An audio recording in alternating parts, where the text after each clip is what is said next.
पीते हैं और लूज मोशन होता है, गर्जन लेटरिंग होने लगती है।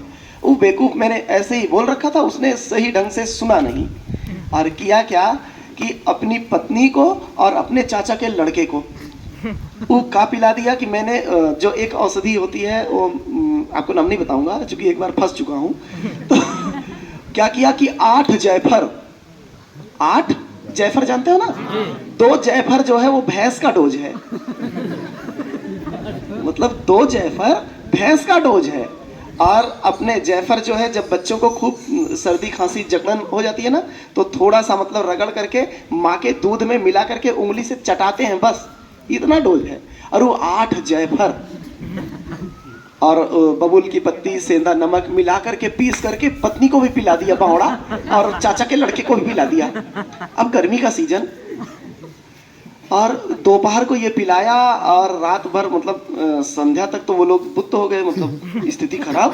भैया जब औषधि विपरीत हो गए तो क्या होगा। अब डर के मारे मेरे पास फोन किया नहीं, रात में एकदम सुबह अर्ली 4 बजे फोन किया, डरते डरते। कहा भैया, हमने कहा कहाँ हो, हमने कहा हम तो मथुरा मतलब टुंडला है।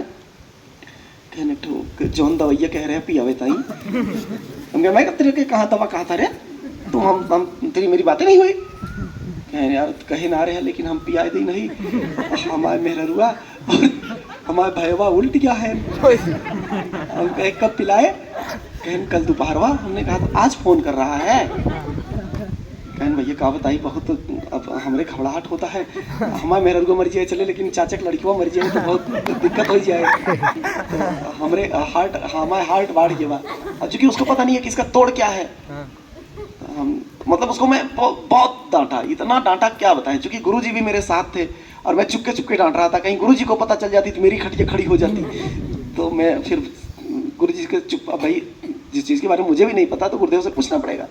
तो मैं गुरुदेव को पटाते पूछा, हमने कहा गुरुजी अगर जैसे वो जो दवाइयाँ बताए थे बलवा वाला, उसका अगर कोई विपरीत उसमें जायफर वायफर मिला के पीले तो उसका क्या तोड़ा है, किसको पिला दिया। अरे हमने कहा नहीं पिलाया नहीं गया है, पूछ रहे हैं, लेकिन वो सब जानते हैं। लास्ट में बताना पड़ा कि ऐसा ऐसा शिव शंकरवा कर दिया है। तो कह रहे हैं उसको फोन लगा, उसको कह रहे हैं मारना चाहता है, आप फट जाएगी। भैया वाकई बर्दाश्त कहाँ होगी, वो तो समझो बबूल की पत्ती थी, बर्दाश्त कर लिया। उसको मैंने फिर गुरुदेव ने बताया कि उसको जो है घी पिलाओ, दोनों को घी पिलाया गया, फिर जो है पूरा फुल पानी पिला के पलटी कराया गया। तब लगभग 1 हफ्ता लग गया था उन लोगों को पूरा बॉडी मेंटेनेंस होने में, सूख जाती है बॉडी, इतना जायफर में ये दिक्कतें हैं। इसलिए 5 साल के नीचे वालों को तो मैं औषधि देता ही नहीं हूँ। क्योंकि मेरी एक बिटिया थी, उसको मुझे ऐसे जैसे कफ हाथ जकड़न था तो मैंने घर पे अदरक का रस पिसवाया और मैं ले लिया। तो मेरी बिटिया को भी 4 महीने की थी और मैं क्या किया कि 1 बूंद उसको भी पिला दिया, 1 बूंद, मात्र 1 बूंद, और बिना गुरुदेव से पूछे दे दिया मैंने उसको। अब वो लगभग 4 बार 3 बजे मैंने उसको दिया। अब 3 बजे से सोना शुरू की, 3 पूरी रात सोई, फिर पूरा दिन सोई, ना खा रही ना पी रही, 4 महीने की बच्ची है, मतलब उसको बूंद 1 बूंद अदरक। अब डरते डरते गुरुदेव को फोन किया, हमने कहा गुरुदेव हमारा बेटी ना उठाता है। कहन की काहे ना उठाता है, हम कहे कि अदरक का रस हम पियत रहे, 1 बूंद धूप दे दे। बड़ी डांट हमको। अब कौन सा एक था जो नाली का कीड़ा पीस के पी ला रहा था अपने दोस्तों को, कोई वैज्ञानिक था ना, एडिसन क्या था, एडिसन वही था। देखो याद आ गया मुझे। अच्छा गुरुजी, एक दोस्त है मतलब यहीं पे पीछे है, उसके पित्त के थैली में पथरी हो चुका है, उसका ऑपरेशन कराओ। असल में पित्त की थैली में कोई भी औषधि जाती ही नहीं है। किसी होम्योपैथ वाले को है तो लंबा दवा चलेगा, बहुत लंबा, मतलब 2 साल से दवा करा रहा है, उसका ठीक नहीं हो रहा है। हाँ तो वो ऑपरेशन ही मात्र उपचार है, ठीक है ना। पित्त की थैलिया में जो है जब फंस जाता है तो गड़बड़ा जाता है, वहाँ कुछ जाता ही नहीं है। सबसे बड़ी चीज सिर्फ अम्लीय चीज जाता है, तो उसके लिए कोई दवा अगर होम्योपैथ में ही होगी, और नहीं तो किसी बड़े आयुर्वेदिक वाले से मिलो। मेरे पास उसका इलाज नहीं है, जो नहीं है जो है उसको बता देता हूँ।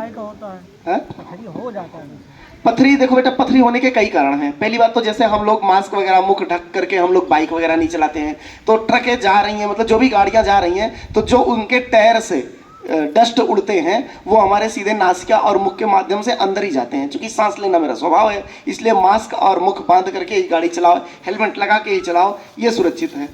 और नहीं लोगे तो वो पथरी 100% बननी है। वो जो कचरा जाता है वहाँ अंदर जब लार के साथ चिपक जाता है और चिपकने के बाद धीरे धीरे उससे हो जाता है। खान पान में भी इस समय पालक की सब्जी चल रही है, पालक बैगन टमाटर सब एक साथ ले रहे हो, जो नहीं लेना है वही ले रहे हो। अड्ड बड्ड चना और कूड़ा बना रहे हो। पहले कूड़ा अकेले चलता था, माने कद्दू, अब सब उसमें स्वाद के लिए सब इधर का उधर कर दिए हो। तो स्वाभाविक है हमने इस पेट को अपने जीवन जीने के लिए नहीं, इसको डस्टबिन बना लिया है, जो मर्जी वही डालो। इस दुकान पर गए, वहाँ इमरती बहुत अच्छा बनाता है, तो पहले क्या किया, इमरती खा लिए। आगे गए, अरे ये 7 रंग का पानी पूरी देता है, इसका पनिया 7 रंग का है, चलो इसको भी खा लेते हैं। आगे, अरे इसकी चटनी, आहा समोसा और चटनी, वो भी ढकेल लिए। और सिस्टम 10 मिनट में तीनों ढकेल लिए, मीठा भी, तीखा भी, खट्टा भी।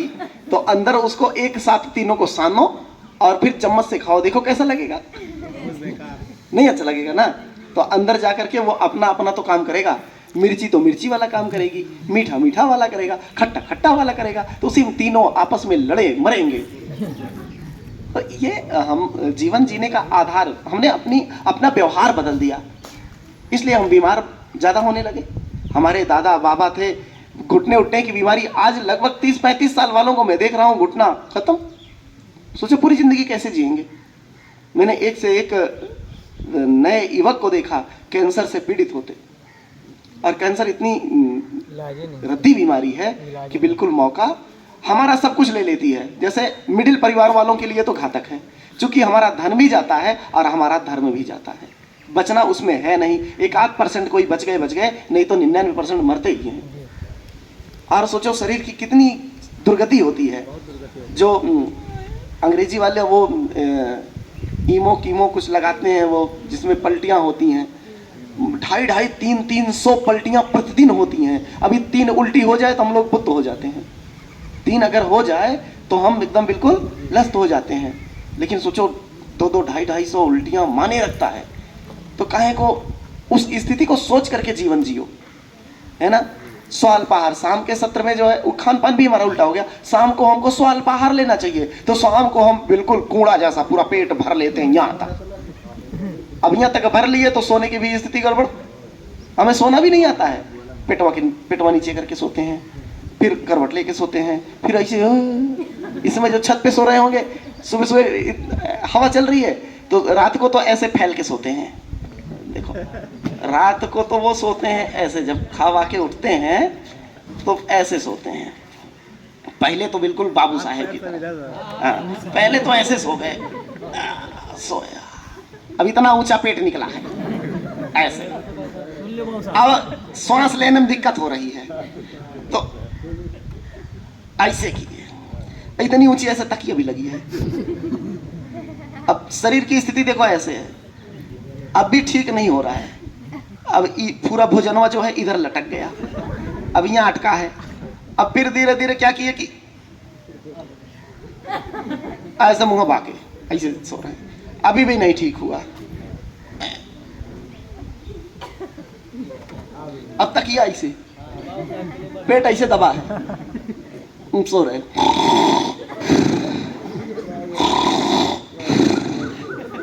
अब बदतमीज खुद तो सो रहा है चैन बंसी बजा के, बगल वालों को डिस्टर्ब कर रहा है। और फिर सुबह उठा तो पता लगा पेट पूरा फूला पड़ा है। अब शौच करने का सिस्टम आया तो जाके बैठ गया है, दूसरे नंबर नहीं आने दे रहा है। अभी अंदर पचा ही नहीं है तो निकलेगा कहां से, जब पिराई हुई नहीं, इंजन काम ढंग से किया नहीं तो समस्या उत्पन्न होगी। सीधी सी बात है। शाम को स्वाल्पाहार, दूध लो, बहुत भूख लगी है 2-1 रोटी ले लो, नहीं तो शाम के सत्र में चावल गीला करके, ऐसा नहीं वो जो आप तेल वाला चावल खाते हो, नहीं, गीला चावल, मतलब उसको चबाना ही ना पड़े, ऐसे खाओ, उसरक जाए अंदर, वो चावल लो, स्वाल्पाहार। और आज के जो शुगर वाले हैं ना, वो रोटी बंद करो, चावल खाओ मेरी तरफ से। अरे गुरुजी, उल्टा मांसाहारी है, चावल भी नहीं खाते, वो सब बिरयानी खोजते ज्यादा।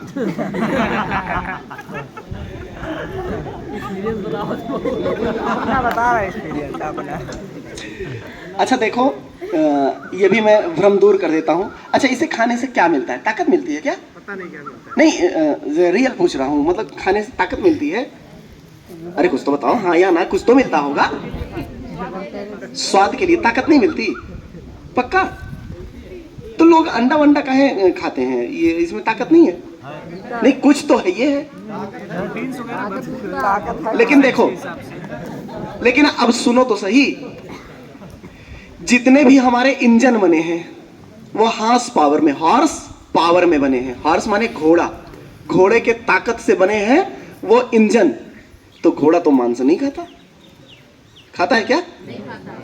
हाथी इतना विशालकाय जीव है, अगर एक पैरवा रख दे तो हमारे 5-7 पीढ़ी धंस के मर जाए। भाई अगर हम 4-5 इकट्ठे तर ऊपर लेट जाए और हाथिया एक पैर रख दे तो 5 के 5 जय श्री राम। तो वो तो नहीं खाती है, ऊंट तो नहीं। देखो उसमें है क्या कि उनके नुकीले दांत हैं, सबका अलग अलग विधान बनाया गया है। कलकत्ता वाले क्या है कि बिना मछली के नहीं जी पाएंगे।